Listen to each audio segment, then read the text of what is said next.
लेके आए हैं, तो फिर किसके लिए सब संपत्ति जुटा रहे हो? यीशु मसीह का वचन बोलता है कि देखो इन चिड़ियों को, क्या ये अपने लिए कुछ बटोरती हैं? उनको सब मिलता रहता है। कोई जानवर है जो भूखा रहेगा? नहीं। तो तुम तो मेरे प्रिय हो, क्या मैं तुम्हें भूख में रहने दूंगा? लेकिन तुम जो मुझसे विमुख का मतलब है मुझसे दूर हो जाते हो, तुम जो मेरी चाल से दूर हो जाते हो, तुम जो मेरी बात नहीं मानते हो, तो तुम स्वयं ही तकलीफ में आ जाते हो। तो जब हमारे जीवन में कुछ घट रहा हो, यानी कि तकलीफों का समय हो, यही समय है जब आपकी परख की जाती है। अगर आप अपने सर्कमस्टेंसेस पे, अपनी परिस्थितियों पे, जो आपके हालात चल रहे हैं, उन पर जब आप सही परमेश्वर के आगे खड़े रहोगे, तब वो कहता है कि समय आने पर तुम क्या करोगे? कटाई करोगे, यानी कि फसल है, यानी कि आपकी जरूरत की हर चीज मौजूद है। हम अपने माता पिता को नहीं देख सकते, हम लोग उम्र में ज्यादा हो चुके हैं, लेकिन मैं अपने बेटे को नहीं देखती हूँ। मैं उसको क्यों देखूं? मेरे धन के लिए वो क्यों जिम्मेदार है? मेरा पिता कहाँ है, जिसका वायदा है कि तुम अगर मेरी चाल से चलो, मेरी आज्ञाओं को मानो, तो मैं तुम्हें आकाश के झरोके, स्वर्ग के झरोके खोल के मैं तुम्हें अपरंपार वर्षा दूंगा। तो वो क्यों नहीं दे? तो मेरी जरूरत क्या है? मेरा परमेश्वर। मेरे लिए क्या जरूरत है? मेरी, मुझे चाहिए क्या है? मुझे सफलता चाहिए, मेरे आखिरी सांस तक। कोई ऐसा व्यक्ति यहाँ बैठा है जो सोचेगा कि मैं अभी मर रही हूं, तो अब 4-5 दिन में कुछ ना मिले तभी मैं जी लूंगी? नहीं, आखिरी सांस तक आपको कुछ ना कुछ चाहिए है। आपकी जरूरतें हैं, तो जब जरूरतें हैं तो देने वाला कौन है? जिसने पैदा किया है। किसने पैदा किया? आपके परमेश्वर ने। आमीन। तो बोलिए, ये समय चुनौती का है। बोलिए, ये समय कैसा है? चुनौतियां हैं, चैलेंजेस हैं, है ना? ये समय कैसा है? चैलेंजेस का, चुनौतियों का है। कुलूसियों की पत्री, कोलोशंस 3 उसका 12 और 13।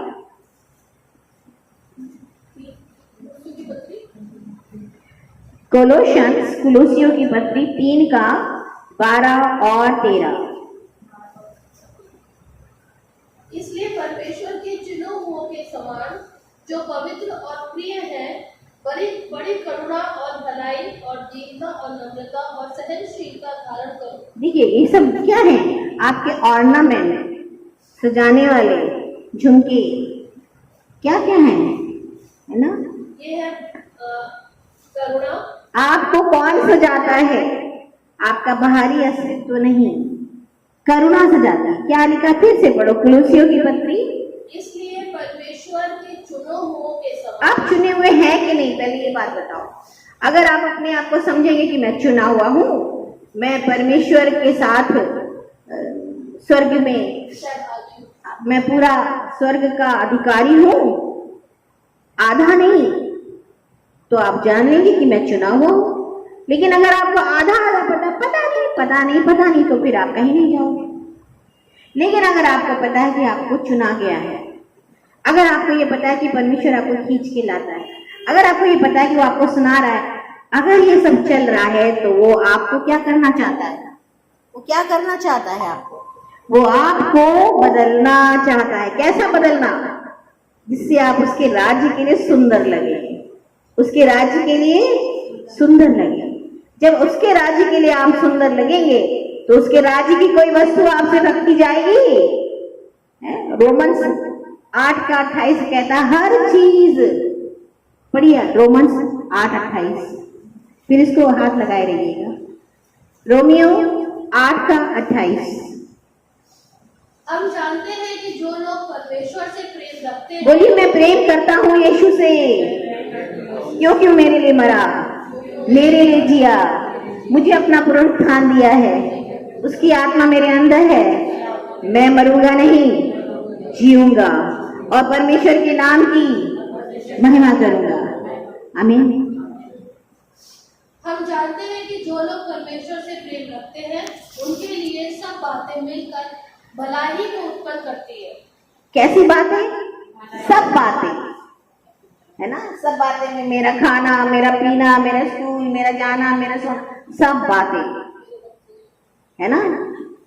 जैसे कि फॉर एग्जाम्पल मैं पूरी रात सो नहीं पाई, पूरा दिन मैंने कल काम किया, और वो भी बच्चों को मैं फील्ड ट्रिप पे ले गई थी, तो बाहर बच्चों के साथ घूमा भी, धूप में भी थे हम। तो क्या हुआ, एनर्जी 60+ के लोगों की एनर्जी थोड़ा जल्दी खत्म होती है। ऊपर से मैं रात को तैयारी, खाना करके, बर्तन करके, सब चीजें ठीक ठाक रख के आई कि फूफा जी को कुछ मुश्किल ना आए कल के लिए। खाना वो बना लेंगे बट बाकी चीजें नहीं कर पाएंगे ना। तो ऐसे में क्या हुआ, मैं पूरी तरह से ड्रेन आउट होती गई। शैतान ने क्या किया, जो बगल में लेडी थी उसकी बॉटल बंद नहीं हुई, खुली रह गई, उसका पूरा पानी मेरे बेड पे आ गया। अब गीले बेड और गीले ठंडे एसी में आप क्या करोगे, तो जाहिर सी बात है मेरी नींद तो गई। अब सुबह मेरे को लग रहा मैं सोऊं, मैं परमेश्वर के लिए वचन तैयार करूं। तो फिर मैंने वचन तैयार किया और 1 घंटा सो लिया और फिर यहाँ आ गई। मेरा कहने का मतलब यह है कि जब आई तो मैं बहुत कमजोर थी, मुझे लग रहा था मेरे से खड़ा ही नहीं हुआ जाएगा, मैं बार बार बैठी जा रही थी क्योंकि इतनी थकान बॉडी में। लेकिन जब हम खड़े हुए, जब मैंने देखा तो परमेश्वर ने कहा तुम रात भर नहीं भी सोगी तब भी मैं तुम्हें ताकत दे दूंगा। क्या करा उसने, मुझे ताकत दे दी। मैंने कोई एक्स्ट्रा एनर्जी तो नहीं खाई, नहीं, कल रात को खाना भी स्किप हो गया। तो वो कह रहा मैं तेरे लिए हर बातों में भलाई, लेकिन हम उससे प्यार तो करें। हम प्यार नहीं करेंगे, वो सोचते हैं वो हमारे लिए कर दे, नहीं करेगा। फिर हम भागे भागे फिरते सोचते यहाँ कोई मिल जाए, वहां कोई मिल जाए, नहीं मिलता है क्योंकि कोई सच्चा प्यार करने वाला नहीं है। यीशु ने, परमेश्वर ने जगत से इतना प्यार किया, मुझसे और आपसे इतना प्यार किया कि उसने अपना यीशु मसीह इकलौता दे दिया ताकि जो भी उस पर विश्वास करे वो नष्ट ना हो। क्या मैं नष्ट होंगी? नहीं होंगी, मैं नहीं होगी। मेरा जब मैं सो नहीं पा रही थी तो मैं टॉयलेट गई, मेरा आईज में एकदम पानी पानी हो रहा था। क्यों? क्योंकि ठंड लग रही थी, ऊपर से नीचे गद्दा भी गीला, मतलब जो चादर और जो कंबल है वो भी गीला, ठंड भी और गीला भी, मैं कहाँ जाऊं। मेरे को स्वेलिंग आना शुरू हो गई थी क्योंकि बॉडी नहीं ले पा रही थी, उसको रेस्ट चाहिए था। लेकिन वो कह रहा है कि मैं हर बात में तुम्हारे लिए भलाई उत्पन्न कर दूंगा। तो जब भलाई उत्पन्न होती है तब हमें क्या है, वो जो चैलेंज रात को मैंने फेस किया बहुत भारी चैलेंज था। पूरी रात कुड़कुड़ाओ और ढक भी ना पाओ। उस चैलेंज में मैंने जाना कि यीशु मसीह को जब मैंने पुकारा, जब तक नहीं पुकारा तब तक तो नहीं समझ में आ रहा, मुझे लगा था मैं ना बोल पाऊंगी, मेरा गला चला गया। लेकिन मेरा गला गया नहीं था, वो छीनने की कोशिश की गई थी। शैतान ने कहा था तू बोल नहीं पाएगी, मैं तुझे बीमार कर दूंगा। और तू सोचेगी कि पूरा दिन काम करने के बाद तू थकी थकी आई है, इसलिए बॉडी तेरा साथ नहीं दे रही है। लेकिन आज हम लोगों ने सुबह एक प्रार्थना करी थी, वो था कि मेरा शरीर, प्राण, आत्मा कहीं भी बंधे हो। देखिए, आपको ये बात समझनी पड़ेगी, यीशु हमें हर बात से चिता देता है, जगा देता है, सचेत कर देता है। आप सचेत नहीं होंगे तो हम फंदे में रह सकते हैं, लेकिन अगर आप सचेत हैं तो आपका शरीर, जिसका विरोधी, आपका विरोधी क्या है, वो चाहता है कि आपको सफलता ना मिले। मेरी आज की सफलता क्या थी? परमेश्वर के वचन को बांट लेना। खाली बांटना ही नहीं, आप तक, दिल तक पहुंचा देना। अगर दिल में नहीं गया तो मेरे खड़े होने का कोई मतलब ही नहीं। मैं ना भी आऊं, टेलीफोन से प्रार्थना कर दूंगी, खत्म। लेकिन दिल तक पहुंचने का मतलब है उसकी आवाज मेरे जरिए पहुंची। दिस इज व्हाट गॉड, यही परमेश्वर है जो हमें बदलता है और हमारे सारे चैलेंजेस में हमें विजय दिला देता है। उसका वचन कह रहा है you are more than a conqueror, यानी कि तो जय भी नहीं पाए, अभी लड़ाई भी तुमने नहीं जीती है, लड़ाई करी भी नहीं है, कह रहा तुम जीत चुके हो। लड़ाई करने अभी हम निकले भी नहीं है, कह रहा तुम जीत चुके हो। ये हमारा परमेश्वर है जो हमको कहता है कि तुम जयवंत हो। आमेन। बोलिए, मेरे लिए एक बड़ी चुनौती है। आमेन। और जब चुनौती आएगी तो आप क्या करोगे? हारोगे कि जीतोगे? आमेन। बोलिए, मेरे जितने भी परिस्थितियां हैं, मेरे हालात मेरी विजय है। हालात से डरो नहीं, हालात से समझौता नहीं करो, है ना। हालात कौन बनाता है? तकलीफ में कौन बनाता है? शैतान। तो शैतान को कहाँ करोगे? पैर के नीचे। ओके।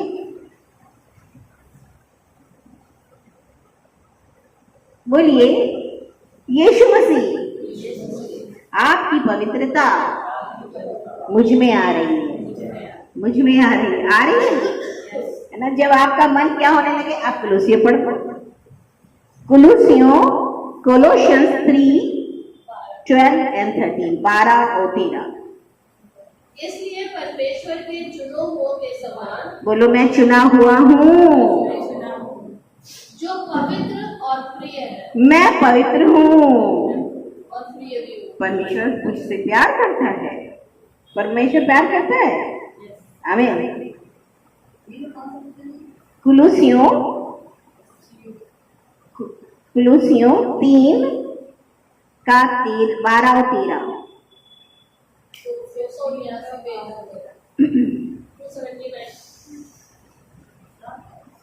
जो पवित्र और प्रिय है, बड़ी करुणा और भलाई और दीनता। तो ये आपके गुण हैं। ऑर्नामेंट्स। स्मार्ट बनना चाहते हैं ना, देखो है, करुणा है, भलाई है, दीनता। दीनता, दीनता का मतलब क्या है? हम प्राइड नहीं करेंगे, घमंड नहीं करेंगे, ठीक है। और सहनशीलता। सहनशीलता है, पेशेंस। परमेश्वर को काम तो करने दो, इतना उतावलापन क्यों? नम्रता। नम्रता, पोलाइटनेस, ये सब क्या है? ये क्या है? पढ़िए पूरा स्क्रिप्चर खत्म करिए। और यदि किसी को किसी पर दोष देने का कोई कारण हो, तो एक दूसरे की सह लो और एक दूसरे के अपराध को क्षमा करो। जैसे प्रभु ने तुम्हारे अपराध क्षमा किए, वैसे ही तुम भी करो। अब आपको माफी मिली है। एक दृष्टांत है बाइबल में जहां पर लिखा हुआ है कि जो एक राजा ने, मतलब एक को माफी मिलती है शॉर्ट में समझने, लेकिन जब वो अपने माफी पा जाता है राजा से, जब वो आता है तो उसके जो नौकर चाकर होते हैं उनको माफ नहीं करता है। तो ये खबर जब पहुंचती है राजा के पास, वो क्या करता है? जो माफ ना करने वाला था उसको बंदी बना दिया जाता है। तो यहाँ पे क्वेश्चन से भी आता है कि मैं माफी मांगूंगा, क्या मुझे माफी मिल जाएगी?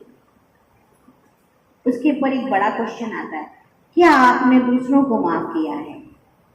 मैं तो माफी नहीं कर सकता, फिर पवित्रता कैसे आएगी? परमेश्वर आप में कैसे बसेगा? आपका दिल ही तैयार नहीं है दूसरों को माफ करने के लिए, तो परमेश्वर आपके अंदर कैसे आ सकता है? तो सबसे पहली बात है कि दूसरे को माफ करना। जिन्होंने मेरे साथ गलत किया, ऐसा एक नहीं होता, बहुत होते हैं। और इसके पीछे एक सीक्रेट है, अगर आप माफ नहीं करेंगे तो आप आजाद नहीं होंगे, आप बंदिश में रहेंगे। वो व्यक्ति का तो कुछ पता ही नहीं हमको, लेकिन हमारा दिमाग कहाँ लगा हुआ है? उन्होंने मेरे साथ अच्छा नहीं किया, अच्छा नहीं किया, अच्छा नहीं किया। तो हमारा जो है वो क्या हो गया? डिप्रेशन भी हो गया, और फीवर भी आ गया, और हेडेक भी हो गया। अरे वो बहुत दुष्ट लोग थे, वो उन्होंने हमारा बिल्कुल ठीक नहीं किया। और यीशु तो कह रहा है कि बदला लेना परमेश्वर का काम है। न्याय कौन ले करता है? परमेश्वर। ये बच्चा बैठा आपके बगल में, क्या ये बच्चा न्याय कर देगा? तो फिर इसको कोई हक ही नहीं है कि वो जाके बोले इन्होंने गलत किया, इन्होंने ऐसा क्यों किया, मैं इनको माफ नहीं करूंगा, ऐसे बोलेगा ही नहीं। वो बोलेगा ही नहीं बच्चा। लेकिन हम भी तो परमेश्वर के संतानें हैं, we are children of God, हम परमेश्वर की बच्चे हैं, तो हमारा बिहेवियर भी तो वैसे ही होना चाहिए। Let my God, let my father, let my king, जो परमेश्वर है वो राज करे और वो न्याय करे। हम क्या करें? हम माफ कर देंगे। हम क्या करेंगे? बोलिए यीशु मसीह। जाने अनजाने बहुत सारे लोगों ने मुझे तकलीफ पहुंचाई है, मुझे ठेस पहुंचाई है, मेरे जीवन को तितर बितर कर दिया है, मैंने खोखला महसूस किया है। उनके बिहेव के कारण मैं निराश हुआ, हताश हुआ, मैंने उम्मीदें खोई हैं, मैंने अपने को उजड़ा हुआ देखा है। लेकिन यीशु मसीह आपके वचन के कारण मैं ये चुनाव करता हूँ, मैं उन्हें माफ कर रहा हूँ, मैं उन सबको माफ कर रहा हूँ जो मेरे विरोध में बोलते हैं, जो मेरे विरोध में बातें करते हैं, जो मेरा विरोध करते हैं, मुझे ठेस पहुंचाते हैं। मैं उन्हें माफ कर रहा हूँ, मैं उन्हें माफ कर रही, मैंने उन्हें माफ किया यीशु मसीह के नाम से। अपने हाथों को ऊपर उठाइए।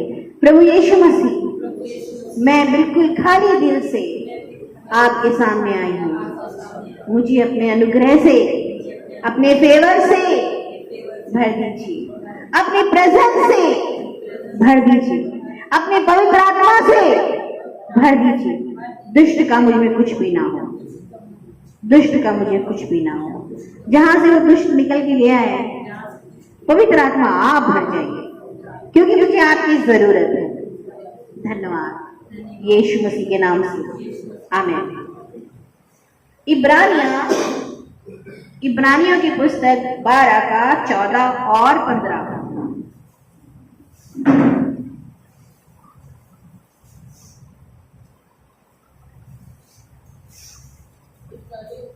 इब्रानी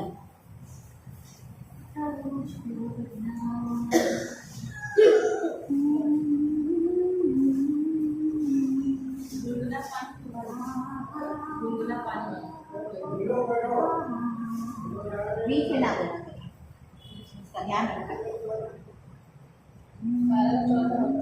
सबसे मेल मिलाप रखो और उस पवित्रता के खोजी हो जाओ जिसके बिना कोई प्रभु को कदापि ना देखेगा। देखिए, आप यीशु मसीह को देखना चाहते हैं, आप उनके साथ उठाए जाना चाहते हैं, आप उनसे अपनी सफलता चाहते हैं, आप पवित्र तो बनिए। आप पवित्र नहीं होंगे तो उन्हें देख भी नहीं सकते। क्या लिखा, फिर से पढ़ो। सबसे मेल मिलाप रखो, ठीक है, और उस पवित्रता के खोजी हो जाओ जिसके बिना कोई प्रभु को कदापि न देखेगा। तो आप में कुछ तो ऐसा होगा, आपके जीवन में कुछ ऐसे होंगे जिनको आपके से दूर जाने की जरूरत होगी। क्योंकि कई बार अगर हम माफ नहीं करते हैं तो हमारे को माफी नहीं मिलती है। तो हमें करना क्या है? उन्हें अपने से अलग कर देना, माफ कर देना।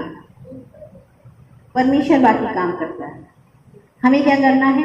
कैसे हम दूर करते हैं किसी व्यक्ति? अब मेरे घर के बगल में ही रहता है कोई और हमने उसको माफ करना है क्योंकि वो मेरे को पहुंचा रहा है, चोट पहुंचा रहा है।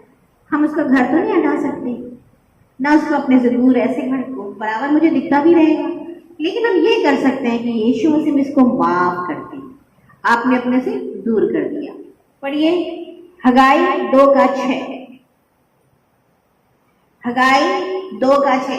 जो भी चीज आप में सही नहीं है ढूंढो, परखो, समझो, जानो, और जो चीज सही नहीं उसको अपने से क्या करो? अलग कर दो, हटा दो, दूर कर दो। को प्रभु मैंने इन्हें हटा दिया, प्रभु को दे दो, मुझे चाहिए ही नहीं है।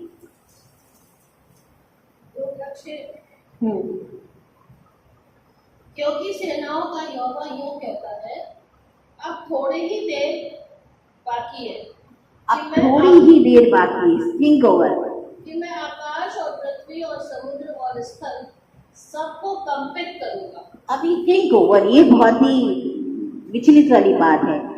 परमेश्वर का वचन 2 हगाई 2 के 6 में साफ साफ कह रहा है कि जब वो आएगा और वो कह रहा है वो समय दूर नहीं, तो क्या करेगा? धरती आकाश सब कांपेगा। उसके आने की जो समय होगा वो क्या है? भयानक होगा, है ना? और पूरा पढ़िए फिर से एक बार। क्योंकि सेनाओं का यहोवा यूं कहता है, अब थोड़ी ही देर बाकी है कि मैं आकाश और पृथ्वी और समुद्र और स्थल सबको कंपित करूंगा। ठीक है। और इब्रानियों 13 के 4 से 6 में देखिए क्या लिखा है। इब्रानियों, तो जो परमेश्वर चाहे कैसी भी जगह हो, क्या कोई उससे छिप सकती है? नहीं।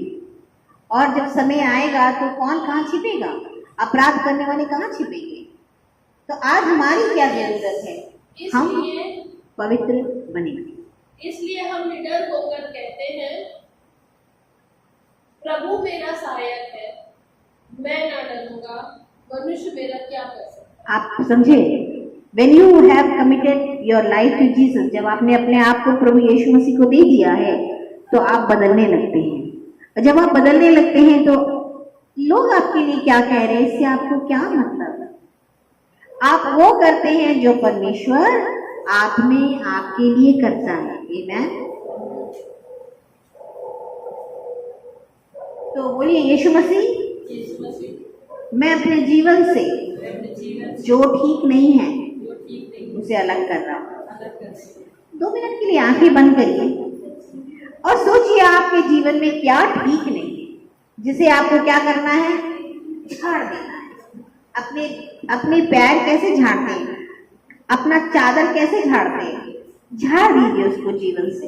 ये चीज सही नहीं है, ये लोग सही नहीं है, जो मेरे लिए सही नहीं है उन्हें झाड़ देता हूं, अपने पास रखूंगा ही नहीं। ये बीमारी लगी हुई, इसको मैं झाड़ देता हूं। थिंक ओवर, उसे शेक कर दीजिए, हाथों को झड़क दीजिए। गरीबी चिपकी हुई है, झड़क दीजिए। दुष्ट लोग चिपके हुए, झड़क दीजिए। हाथों को झड़क दीजिए, पैरों को झड़क दीजिए। क्या लगा हुआ है आपके पीछे? झड़क दीजिए। और यहाँ था माखोरो वो शेरे में खाराबा, शेरे में खाराबा। आमीन। तो जीवन में हमारे 3 एरियाज होते हैं जहां पे चीजें हमारे पीछे लगी होती है, जिन्हें हमें छिड़कना होता है। कुछ जब आप 2 मिनट के लिए आंखों को बंद कर रहे थे, कुछ समझ में आ रहा था क्या झिड़कना है, किसको कहना है? Shake shake out out out my life, मेरे जीवन से बाहर निकलो। ऐसा लग रहा था। कुछ चीजें थी क्या? कोई चीज किसी ने देखा? चलो एक बार इनको पढ़ भी लेते हैं। तो जो चीजें हैं वो कैसी हैं? 3 एरियाज है। नंबर 1 बोलिए, आउटवर्ड, है ना? आउटवर्ड यानी कि बाहर से जो दिखती हैं। क्या है? बाहर से जो दिखती हैं, जैसे कि बोलिए गरीबी, कठिन परिश्रम। मैं पूरा दिन इतना काम करती रहती, लेकिन मुझे कुछ बेनिफिट नहीं हो रहा है। मैं इतना काम करती, मेरा मालिक खुशी नहीं होता है। मैं इतना हार्ड वर्क कर रही हूँ, इतना कुछ कर रही हूँ इस घर के लिए, इस परिवार के लिए, मेरा फिर भी कुछ भला नहीं हो रहा। कोई आपके काम को देख ही नहीं पाता है और आप काम करे जा रही, उस पर आपको कोई फेवर ही नहीं मिल रहा है। मैं तो बोलिए, पावर्टी, गरीबी को, कठिन परिश्रम को। मैंने जब ये बात एक्सप्लेन की तो आपको समझ में आया ना कैसा कठिन परिश्रम? यानी कि कोई आपकी पहचान नहीं है। आप काम तो खूब करे जा रहे हैं दिन से लेकर रात तक, लेकिन कोई वैल्यू नहीं है। किसी ने आपको सराहा ही नहीं, अप्रिशिएट ही नहीं किया, यानी कि कुछ गड़बड़ी है। मैं लगी लगातार पूरा सुबह से लेके रात तक, लेकिन कोई पहचान नहीं बन रही। और क्या आप झिड़केंगे जीवन से? मूर्खता को। किसको? मूर्खता को। मूर्खता का मतलब क्या? परमेश्वर की बातों पर विश्वास करना बुद्धिमानी और परमेश्वर की बातों पर ना चलना मूर्खता। आप और क्या झिड़केंगे? जो बंदिशें हैं, हम चाह के भी इनसे बाहर नहीं आ पा रहे हैं। जो बीमारी है जो लगातार मुझ में बनी हुई है, ये आपके बाहर का रूप है जिसे हमें अपने जीवन से झिड़कना है। नंबर 2 है आपकी नैतिकता से लेकर के आपकी जो सोच है, आपका परमेश्वर में बने रहना। जैसे कि फॉर एग्जाम्पल, अगर आपकी गलत आदतें हैं, मे भी पान खाते हो, मसाला खाते हो, शराब पीते हो, झूठ बोलते हो, गलत आदतें, और क्या बकवास करते हो, और क्या बहुत कुछ है, गलत आदतें, नशाखोरी, गलत मैगजीन देखना, बहुत सारी आदतें, हर वो बुरा, वो क्या है, वो आपको झिड़क देना है आज। अधर्म, अधर्म, अधर्म को कैसे पहचानेंगे? जो भी नशाखोरी है वो अधर्म है परमेश्वर की निगाह में, है ना। जो भी व्याभिचार है वो अधर्म है परमेश्वर की निगाह में। जो परमेश्वर के अतिरिक्त हम आराधना करें, आत्मा और सच्चाई में ना करें, तो वो क्या है, अधर्म है परमेश्वर की निगाह में। क्योंकि परमेश्वर आत्मा है और अवश्य उसे आत्मा और सच्चाई से हम उसकी आराधना करें। आमीन। हमारी गलत रीति रिवाज, जैसे कि पैसा गिर गया तो हम उसको सर पर लगा के चूम रहे हैं। उस नोट की क्या वैल्यू, उस रुपए की, उस कागज की क्या वैल्यू, वो तो सिर्फ मार्केट में ही है। लेकिन हमारे जीवन में परमेश्वर को हम वैल्यू करते हैं, जो हमारा करने वाला, धरने वाला हमारा राजा है। आमीन। और दास्ता होना, लोग कैसे दास्ता में आ जाते हैं, जैसे कि गलत वस्तुओं के सेवन से हम उसके दास्ता में आ गए। जैसे चाय कोई बहुत पीता हो, वो भी गलत है, क्योंकि आप दास्ता में, जब तक चाय नहीं मिली आपने फ्रेश नहीं फील किया। क्यों नहीं, हमारा शरीर है, बिना चाय के भी फ्रेश फील करेंगे, मिले या ना मिले, मिले दैट्स कोई नो प्रॉब्लम। लेकिन हम उसके आदी क्यों बन रहे? तो दास्ता जो व्यसन है वो क्या है, गड़बड़ चीजें होती जो हमको बंदी बना लेती हैं। इसीलिए लोग ड्रग्स लेने लगते, क्योंकि वो दास्ता में आ जाते हैं। किसी से आपने उधार ले लिया, आप एक्चुअली दास्ता में आ गए। इसलिए उधार मत लो, परमेश्वर के आगे जाओ। परमेश्वर आपके लिए रास्ते खोल देता है, वो आपको सिखाएगा। पहले तो आपको उसको ऑनर करना पड़ेगा। तब जब इन वेज में हम चलते हैं तो क्या है, ये है जब हम अपने आप को पवित्र बना रहे हैं। आमीन। और इवन अगर विवाह के रिश्ते के बिना संबंध बनाए जाए तो वो बिल्कुल क्या है, अपवित्र है। ओके, ये क्या है, मॉरल से, यानी कि हमारी नैतिकता से संबंधित चीजें, जिन्हें हमें रखना है कि झिड़कना है, जिन्हें हम रखेंगे या झिड़केंगे, झिड़केंगे। उसके बाद स्पिरिचुअली, आत्मिक तौर पे भी आपको कुछ चीजें हैं जिस पर ध्यान देना पड़ेगा। जैसे कि फॉर एग्जाम्पल, अगर आप रिलीजन से बंधे हैं, उसकी बंदिश में हैं, तो आप कुछ नहीं पाएंगे।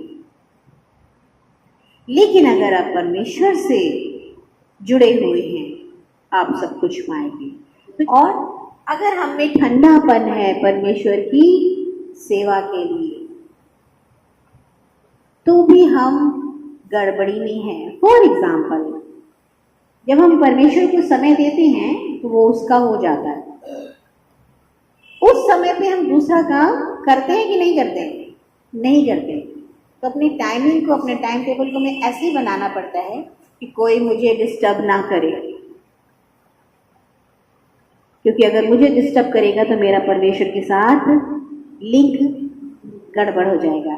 इसलिए हम पहले से ही प्रे करेंगे कि कोई मुझे डिस्टर्ब ना करे, ये समय से ये समय कोई कॉल ना आए, ये समय तक कोई भी अननेसेसरली मेरे से बात ना करे आप। और आपका क्या होगा, आप देखेंगे कि आपने जैसे उसको झिड़क दिया, अब आपको कोई ट्रबल नहीं करेगा। तो हमारा जो टॉपिक था वो क्या था कि हमारी सफलता हमारी पवित्रता पर निर्भर करती है। तो परमेश्वर से जो हमारा मिलना है वो क्या है? हम इतना कुछ पढ़ते हैं, इतना कुछ डेली हर संडे मीटिंग करते हैं, वो क्यों कर रहे हैं? हमें पैसे की धन की चाह के लिए थोड़ी ना कर रहे हैं। हम इसलिए करते हैं कि हमारा भला हो, हर तरीके से हमारा भला हो, शरीर में भी, फाइनेंस में भी, जॉब में भी, बच्चों में भी, हर तरीके से। यीशु मसीह आपका वचन कहता, हम तो आपके वचन के अकॉर्डिंग चल रहे हैं। हमने किससे बोला? यीशु मसीह से। तो जो आज की जो टीचिंग है वो क्या है कि हम अपने आप को परमेश्वर के लिए कैसे प्रिपेयर करें, ताकि वो लगातार मुझसे बातें करे, मेरे साथ बना रहे, ताकि मैं आत्मा में ठंडी ना पड़ूं। क्योंकि जब मेरी चीजें पूरी नहीं होंगी, मान लो मुझे नहीं मिल रहा है, मेरा कुछ भला नहीं हो रहा है, तो हम और ठंडे हो गए, और उस ठंड में हमने क्या किया? परमेश्वर से और दूरी बना ली। तो ये सब हमारे चुनौतियां हैं, लाइफ के चैलेंजेस है। जो चैलेंजेस हम फेस करते हैं, हमें क्या करना है? उन्हें अपने पास से झिड़क देना है। क्यों? क्योंकि वो मुझे यीशु से दूर ले जाएंगे, वो मेरे शरीर को करप्ट कर देंगे, और मेरा शरीर यीशु का मंदिर नहीं रहेगा।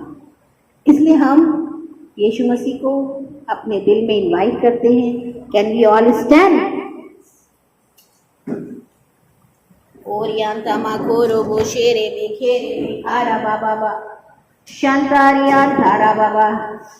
धन्यवाद यीशु, महान परमेश्वर, धन्यवाद। मैं चाहूंगी कि हर व्यक्ति इस प्रार्थना को जोर से करे, और आपको बहुत सारी चीजें तो आपको पता है, मैं नहीं जानती कि आपके जीवन से क्या चीज झिड़कनी है, क्या चीज, कौन सा आलस आपको लिए बैठा है, कौन सा है जो आपके अंदर इतना बॉडी को हैवी कर देता है। तो वो हैवीनेस, वो आलसपन जो आपको यीशु में जगने नहीं देता, जो आपसे प्रार्थनाएं नहीं करने देता, जो गरीबी आपके पास चिपकी हुई कि आप बच्चों की केयर खुद नहीं कर पाते। होरिया तमा खोरो वो शेरे वे झिड़क के आज समय अपना अपना समय लीजिए। होरिया थारा बाबा बाबा शेरिया थारा बा खोरो वो अपना अपना समय स्वयं ले और झिड़क दे उनको अपने पास से। होरिया तमा खारा बा शेरे वे खारा बाबा शाधारिया तमा खोरो वो शेरिया तमा खारा बा। धन्यवाद यीशु कि आपका आत्मा यहाँ मौजूद है। और रे बे शेर अपने हाथों को ऊपर करे, अंथामा खारे बे खारा बाबा शेर अंथामा खोरो बो शोरो बो। उस बीमारी को झड़क देंगे यीशु के नाम से। आरामा शेरे बे खारा बाबा, उस तकलीफ को, उस हालात को जो आपको मजबूर कर रहे हैं, जो आपको आगे नहीं बढ़ने दे रहे, यीशु के नाम से उस हालात को अपने जीवन से अलग कर दें। और यांता खोरो बोशे, वो घर का वो हिस्सा, आपके घर का, जमीन का वो हिस्सा जो आपको तकलीफ देता है, वहां पहुंचते ही आपको लगता है यहाँ पे कुछ गड़बड़ी है, यीशु के नाम से उस हिस्से में जो गलत स्पिरिट उसको झड़क दे। कहना मेरे घर से बाहर निकलो, मेरे घर से, मेरे जीवन से बाहर निकलो, तुम्हारा यहाँ पर कोई हक नहीं है।